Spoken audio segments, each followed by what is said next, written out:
Wolltet ihr schon immer einmal über die Alpen laufen? Hier erfahrt ihr, was euch erwartet. Das ist unsere Geschichte.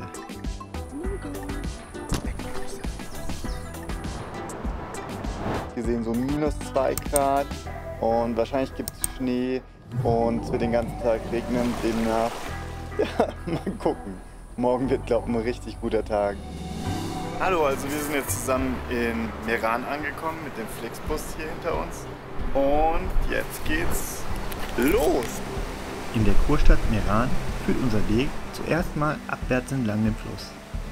Bergab, genau so sollte man eine Alpenüberquerung beginnen. Meran bietet uns einen Hauch Italien mit warmem Wetter und Kakteen, bevor es entlang der Etsch in Richtung Meraner Höhenweg und Berge geht.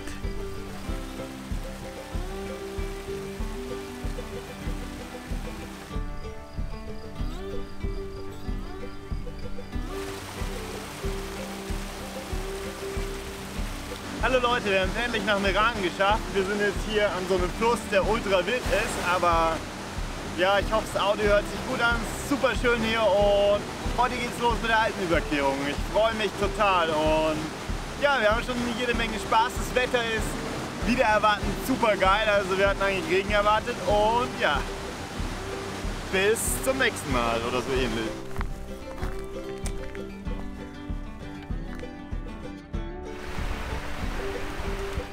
Das angesagte Gewitter holt uns dennoch kurz vor Abend ein und wir suchen Unterschlupf.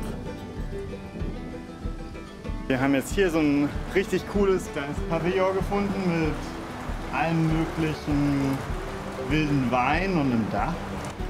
Und hinter mir ist Trinkwasser und ich denke, wir bleiben heute hier vielleicht und mal schauen, vielleicht bauen wir auch das Tarp ein bisschen weiter da oben auf.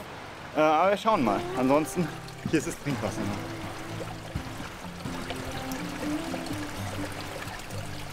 Kurz darauf schüttet es aus Kübeln und wir bauen unser Tarp unter dem Pavillon am Waldrand auf, um den Winden und dem Regen zu entgehen. Am nächsten Tag wachen wir auf einem Prinzessinnenbett unter Ranken auf, auch besser bekannt als Picknicktisch, und werden von Sonnenstrahlen und einer super Aussicht begrüßt.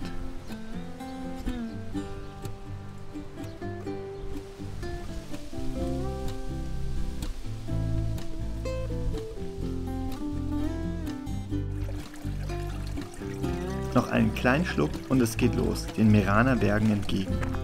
Dennoch enttäuscht die Umgebung um Meran keineswegs und wir entdecken ständig Neues.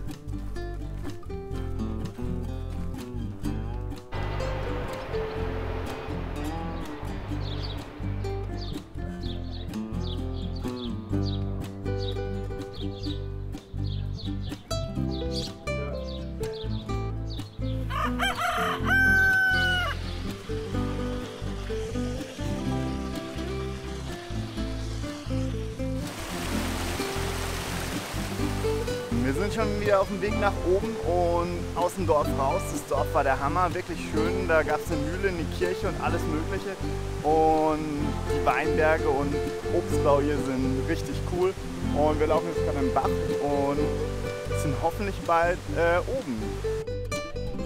Und da der Weg das Ziel ist, fahren wir nicht mit der Gondel, sondern laufen zahlreiche Stufen.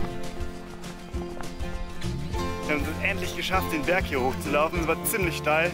Ich glaube 600, 700 Höhenmeter und alles sind Treppen geradeaus hoch und jetzt sind wir an dieser Seilbahn. Also endlich oben und die Aussicht ist genial von hier. Also wenn man da hinten schaut, mega geil. Von hier aus liegt noch ein ganzes Stück Weg vor uns und wieder zieht ein angekündigtes Gewitter auf. Hier treffen wir zum ersten Mal auf den Meraner Höhenweg, auf dem es erstmal flach weitergeht, bis wir Mittagessen machen. Direkt auf dem Weg genießen wir die malerischen Aussichten und einen kleinen Snack.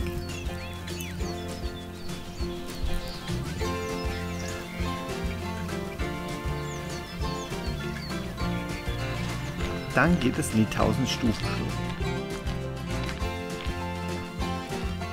Die 1000-Stufen-Schlucht hat deutlich mehr als 1000 Stufen, wie uns eine entgegenkommende Frau versichert. Wir können ihr nur zustimmen. Deutlich mehr als 1000 Schritte sind es auf jeden Fall. Teilweise liegen mehrere hundert Meter zwischen den Stufen.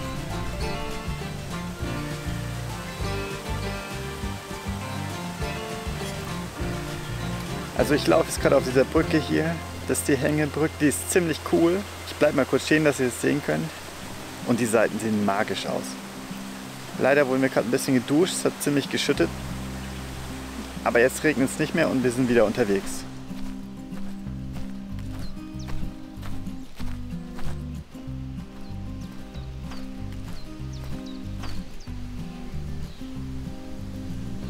Gegen Abend zeigt sich der Meraner Höhenweg mit seinen spätmittelalterlichen Bergbauernhöfen von seiner schönsten Seite. Die teilweise 700 Jahre alten Höfe entstanden aufgrund des Platzmangels im Tal. Und die schwierigen Hanglagen werden vielerorts bis heute mit viel Aufwand bewirtschaftet.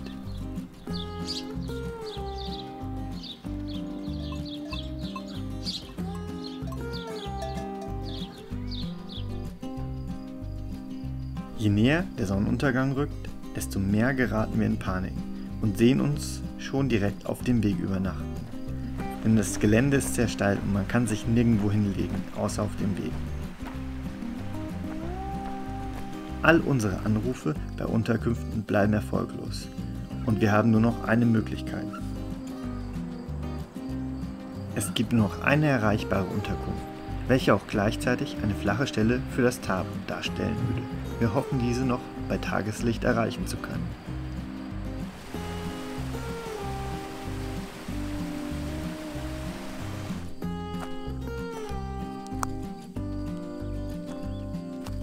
Kurz nach Sonnenuntergang erreichen wir die Unterkunft, welche leider keinen Platz mehr für uns hat, uns aber erlaubt, neben ihrer Kapelle zu nächtigen. Wir sind überglücklich und absolut erschöpft. Doch diese Nacht wird keine gute Nacht. Ich schlafe wenig und werde krank. Wir müssen absteigen, um eine Unterkunft zu finden, in der ich mich erholen kann. Doch das ist nicht so einfach für mich, denn ich bin schwach und schlafe alle paar Kilometer direkt auf dem Weg. Die Berge und die Dörfer im Tal scheinen sehr weit weg und der Abstieg ist hart.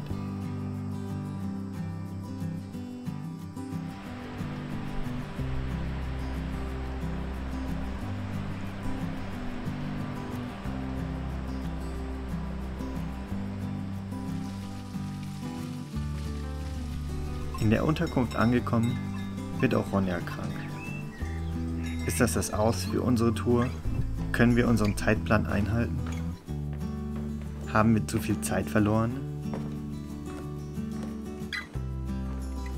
Leider waren wir irgendwie ein bisschen krank und haben die letzten 3 Tage hauptsächlich hier in dem Zimmer übernachtet und ja, so halbwegs die Aussicht von dem Balkon genossen. Es waren leider die 2 schönen Tage und ab morgen soll es wieder regnen und ab morgen können wir auch noch nicht mehr bleiben. Das heißt, wir werden morgen mal versuchen weiterzulaufen. Die letzten 3 Tage haben wir, ich glaube, insgesamt 15 Kilometer geschafft. 5 Kilometer. Das ist aber in Ordnung für das, wie krank wir waren. Aktuell schläft die Ronja innen. Und ja, wir hoffen, dass es morgen halbwegs geht. Wir laufen morgen aber 1500 Höhenmeter hoch. Das wird sehr, sehr anstrengend, glaube ich. Leider ist die Hütte oben, die Martin-Busch-Hütte, voll und die Similaun-Hütte ist extrem teuer. Demnach werden wir irgendwo alpin bivakieren. Und es soll ziemlich kalt werden. Also wir haben im Wetterbericht gesehen so -2 Grad und wahrscheinlich gibt es Schnee und es wird den ganzen Tag regnen. Demnach, ja, mal gucken. Morgen wird, glaube ich, ein richtig guter Tag. Schaffen wir es, immer noch krank auf 3000 Meter zu laufen? Abonniert den Kanal für Episode 2 und seid dabei, wenn es weitergeht. Klickt die Glocke, damit ihr nichts verpasst.